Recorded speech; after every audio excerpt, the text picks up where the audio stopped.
Hello students, कैसे हो आप सब। आज अपन जानेंगे यूज ऑफ द यानी कि आर्टिकल द का प्रयोग कैसे किया जाता है। तो चलिए आज का वीडियो शुरू करते हैं। सबसे पहले अपन जानेंगे परिचय की आर्टिकल द का परिचय यानी कि इंट्रोडक्शन। परिचय में सबसे पहले देखिए द क्या है। द एक डेफिनेट आर्टिकल है। द को डेफिनेट आर्टिकल कहा जाता है। ठीक है।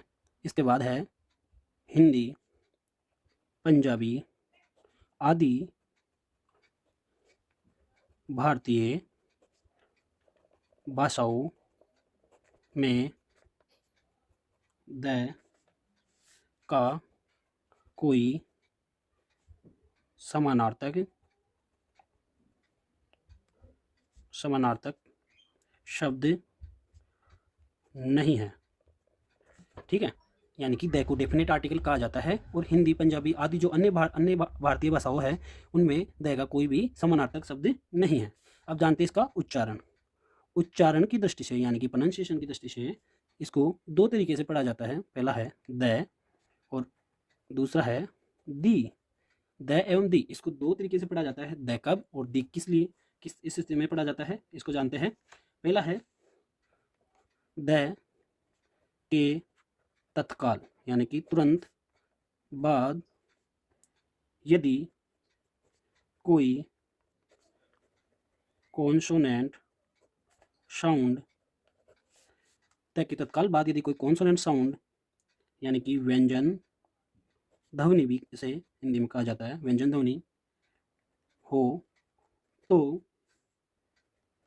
इसका उच्चारण द होता है।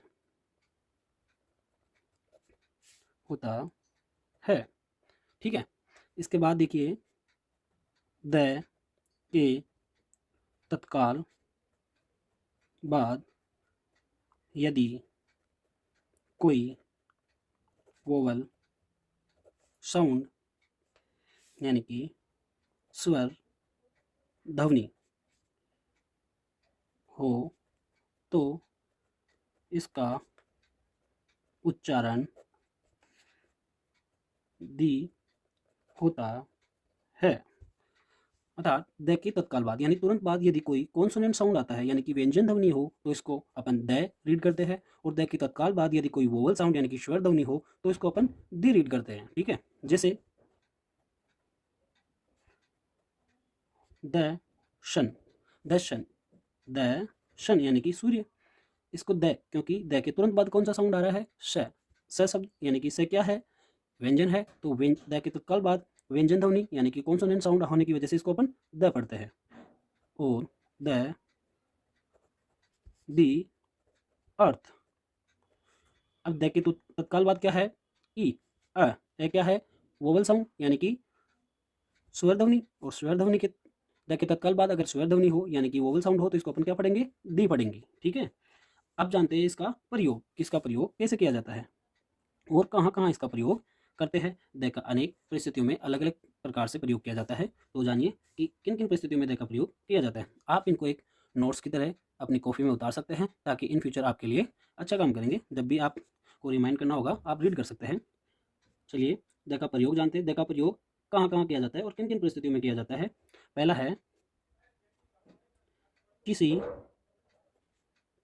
अद्वितीय, किसी अद्वितीय वस्तु के लिए प्रयोग किए जाने वाले नाउन से पहले, किसी अद्वितीय वस्तु के लिए प्रयोग किए जाने वाले नाउन से पहले। जैसे अपन इनको एग्जाम्पल से तुरंत समझते हुए चलेंगे। जैसे चंद्रमा गोल है, चंद्रमा गोल है। ठीक है। तो इसकी इंग्लिश बनाएंगे तो क्या होगा, the moon is round. The moon is round यानी कि चंद्रमा गोल है। तो द मून, मून क्या है, एक अद्वितीय वस्तु है। संसार में केवल एक ही है, इसलिए अद्वितीय वस्तुओं के लिए ऐसे किसी अद्वितीय वस्तु के लिए प्रयोग किए जाने वाले नाउन जो दुनिया में केवल एक ही हो, ऐसी वस्तुओं के नाम से पहले द का प्रयोग किया जाता है। जैसे मून, चंद्रमा, जैसे सन, अर्थ, क्यों, प्लैनेट्स के नेम है इत्यादि। इसके बाद आता है अपनी पूरी जाति का बोध कराने वाले, अपनी पूरी जाति का बोध कराने वाले सिंगुलर काउंटेबल नाउन से पहले, ऐसे सिंगुलर काउंटेबल नाउन जिनके जो अपनी पूरी जाति का बोध कराते हैं उनके नामों से पहले भी दे का प्रयोग किया जाता है। ठीक है, जैसे एग्जाम्पल से अपन इसको समझते हैं। लोमड़ी चतुर पशु है। लोमड़ी चतुर पशु है, तो इसके पहले क्या होगा? The fox is a clever animal. The fox is clever animal. यहाँ फॉक्स है, ये क्या कर रही है? अपनी पूरी जाति यानी कि पूरे लोमड़ी समूह का बोध करा रही है कि लोमड़ी क्या है? एक चतुर जानवर है। इसलिए लोमड़ी के शब्द यानी फॉक्स सबसे पहले अपने द का प्रयोग किया है। और भी अपन एग्जाम्पल देख सकते हैं। मोर हमारा राष्ट्रीय पक्षी है। ठीक है, मोर हमारा राष्ट्रीय पक्षी है। तो इसमें मोर शब्द जो कि अपनी पूरी जाति का बोध कराता है, सभी अपन मोर्स को मोर यानी कि पिकोकी कहते हैं। इसलिए इसके नाम के पहले द का प्रयोग होगा। द पिकॉक इज ओवर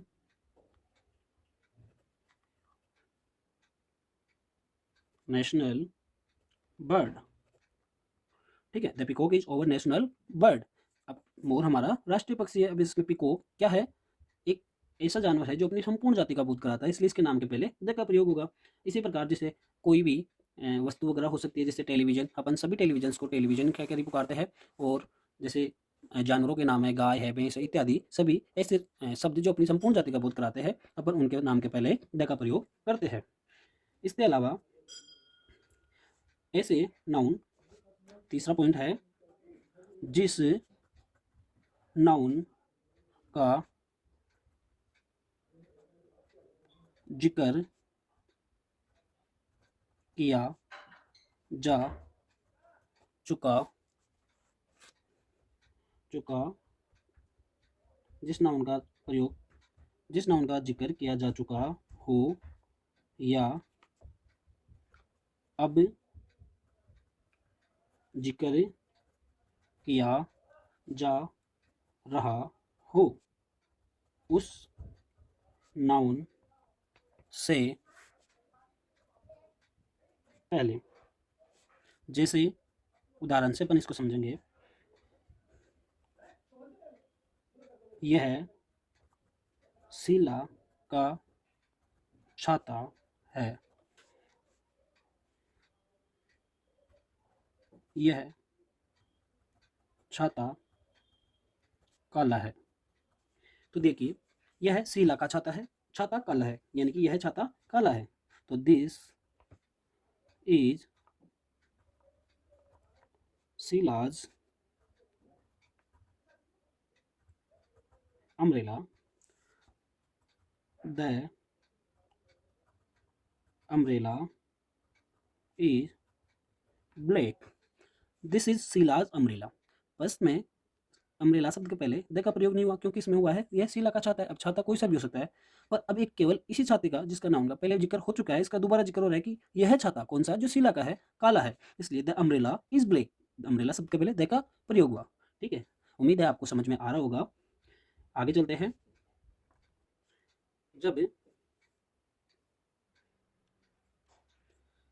इसके अलावा अनेक ऐसी स्थान हैं जिनके नामों से पहले किया जाता है, जैसे सौ यानी कि सागरों, सागरों के नाम के पहले। ऑक्शन यानी कि महासागरों के नाम के पहले। बाइज यानी कि खाड़ियों के नाम के पहले। वैलीज यानी कि घाटियों के नाम के पहले। न्यूज़पेपर, न्यूज़पेपर यानी कि समाचार पत्रों के नाम के पहले। फेमस, फेमस बुक्स यानी कि प्रसिद्ध पुस्तकों के नाम के पहले। फेमस बिल्डिंग्स, बिल्डिंग्स यानी कि प्रसिद्ध इमारतों के नाम के पहले यानी भवनों के नाम के पहले। रिवर्स यानी कि नदियों के नाम के पहले। मैं सभी के एग्जाम्पल से समझाऊंगा, आप मैं जैसे राइट करवा रहा हूँ आप राइट करते रहिए ताकि आपको इन फ्यूचर कोई दिक्कत नहीं हो। माउंटेन, माउंटेन रेंज यानी कि पर्वत श्रेणियों, पर्वत श्रेणियों के पहले। ग्रुप्स ऑफ आइसलैंड यानी कि द्वीप समूह के पहले।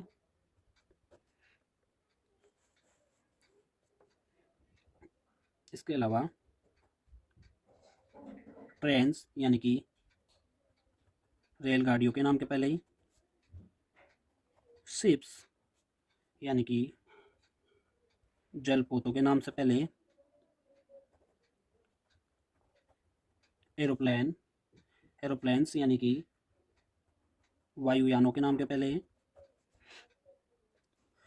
एवं गवर्नमेंट डिपार्टमेंट यानी कि सरकारी विभागों के नाम के पहले। इन सभी यानी कि आदि नामों के पहले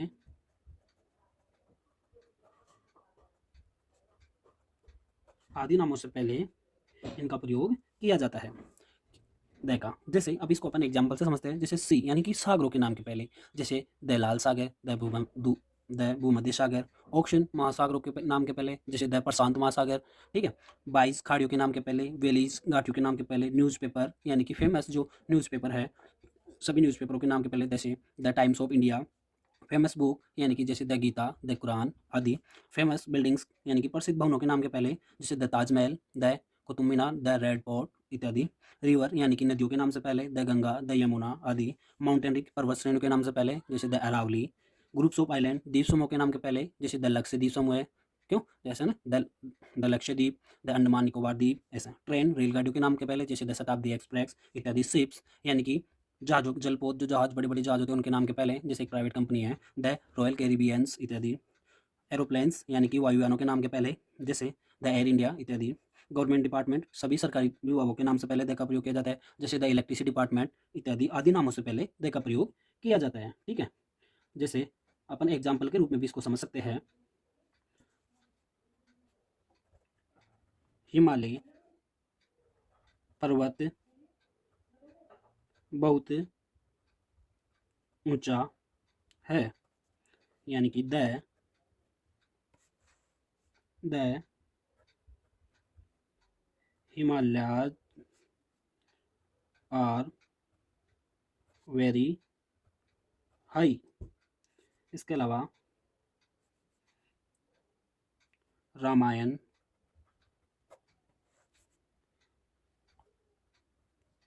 हिंदुओं की एक पवित्र पुस्तक है। तो the Ramayana is a holy book of the Hindus. Okay, I hope आपको समझ में आ रहा होगा।